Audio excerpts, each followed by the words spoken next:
Bonjour, dans cette vidéo, je vais vous présenter une évolution de la presse à plat qu'on avait déjà présentée.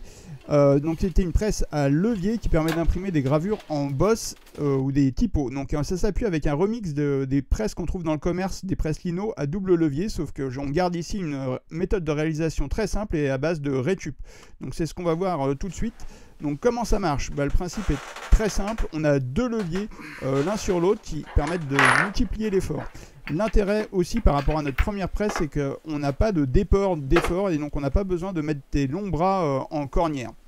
Donc pour réaliser cette presse, on va utiliser des chutes de plan de travail. Donc l'intérêt, c'est qu'on peut facilement les récupérer dans les encombrants.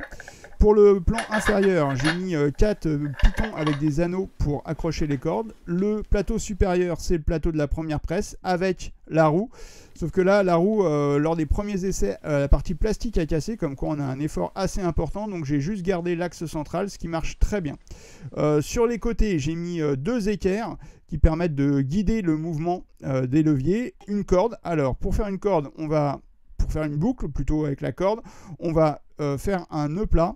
Donc le nœud plat, c'est très simple, c'est deux nœuds simples superposés qui vont former, comme je vous le montre ici, deux boucles enchevêtrées l'une dans l'autre. Alors l'intérêt de ce nœud, c'est que déjà quand on serre, il tient bien, mais aussi qui va permettre de régler facilement notre hauteur de presse. Par exemple, là ici on voit que le levier du haut est trop lâche, donc on n'arrive pas à bien appliquer la pression. Donc là je desserre en poussant les deux parties du nœud.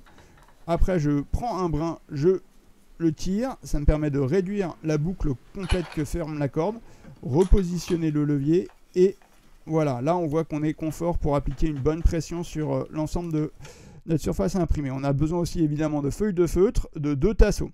Donc pour vous expliquer les tasseaux, on va reprendre une impression. Donc ancrage aqua wash, feuille préalablement mouillée pour bien la ramollir et qu'elle s'applique bien sur la forme, des feuilles de feutre pour répartir la pression, le plateau supérieur et le premier tasseau. Alors sur ce tasseau, j'ai mis 2 petites cales en demi-rond que j'ai collées et clouées. Elles vont permettre d'éviter que le bras de levier glisse et donc qu'il reste bien en place.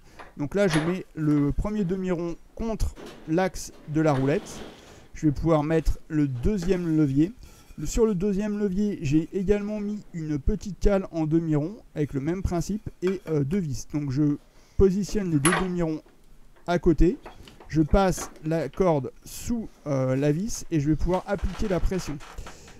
Donc là, ouais, on voit que j'applique quand même une pression assez importante, on voit que ça se passe plutôt bien. Donc ça, c'est plutôt intéressant. On peut retirer les 2 leviers et regarder la gueule de l'impression. Donc je retire le plateau supérieur, les plaques de feutre et on va pouvoir regarder l'impression. Donc ce qu'on va constater, c'est que l'impression est bien uniforme, c'est-à-dire que nos plateaux sont bien rigides et on a quand même une bonne pression, un ancrage uniforme sur l'ensemble. Voilà, si vous avez des infos, des questions supplémentaires, n'hésitez pas à nous contacter et puis très bonnes impressions à toutes et à toutes. Merci.